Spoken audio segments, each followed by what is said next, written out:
ఇండస్ట్రీలో ప్రతి ఒక్క హీరోయిన్కి సక్సెస్ తర్వాత ఎంతో కొంత ఫ్యాన్ ఫాలోయింగ్ అనేది ఉంటుంది. దానిని ఎంజాయ్ చేయడానికి కూడా కొందరు ధైర్యం చేయలేరు. ఎందుకంటే కొంతమంది ఫ్యాన్స్ వారిని అంతలా భయపెడతారు. బాలీవుడ్ నటి అమృతారావు కూడా అలాంటి భయంకరమైన ఘటనలను చూసినట్లు చెప్పుకొచ్చింది. ఒక సినిమా సక్సెస్ అయితే మమ్మల్ని పెళ్లి చేసుకో, నన్ను ప్రేమించు అంటూ వెంటపడే అబ్బాయిలు కోకొల్లలు. ఇది అందరి హీరోయిన్స్ జీవితంలో జరిగేదే. అయితే అమృతారావుకు కొద్దిగా ఎక్కువ జరిగినట్లు ఆమె చెప్పుకొచ్చింది.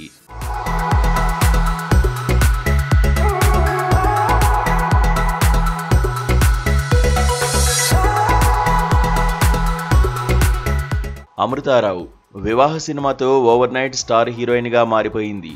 షాహిద్ కపూర్ హీరోగా నటించిన ఈ సినిమా 2006లో రిలీజ్ అయి భారీ విజయాన్ని అందుకుంది. ఆ తర్వాత ఎన్నో హిట్ సినిమాల్లో నటించి స్టార్ హీరోయిన్గా మారింది. ఇక తెలుగులో మహేష్ బాబు సరసన అతిథిలో నటించింది. ఈ సినిమా ఆశించిన ఫలితాన్ని అందుకోలేకపోయింది. దీంతో అమృత తెలుగులో మరోసారి కనిపించలేదు. కెరీర్ పీక్స్లో ఉన్నప్పుడే ప్రేమించిన వ్యక్తిని పెళ్లాడి ప్రస్తుతం హ్యాపీ లైఫ్ను లీడ్ చేస్తోంది.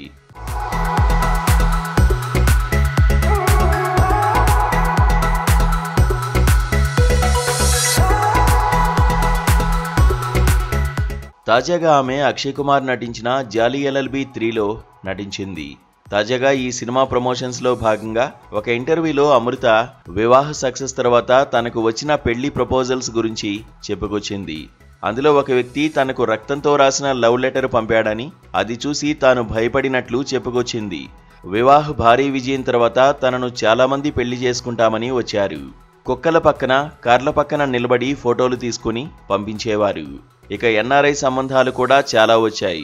ముఖ్యంగా ఒక వ్యక్తి అయితే తనకు రక్తంతో లవ్ లెటర్ రాసి పంపించాడు. అది చాలా భయానకంగా ఉండడంతో చాలా భయమేసిందట. ఇక వీటితో పాటు వాళ్ల ఇంటికి చాలామంది ఫోన్ చేసేవారు.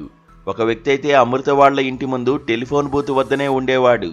వాళ్ల అమ్మా నాన్నలకు ఆ కాల్స్ చాలా ఇబ్బందిగా అనిపించేవని చెప్పుకొచ్చింది. ప్రస్తుతం ఈ వ్యాఖ్యలు నెట్టింట వైరల్గా మారాయి.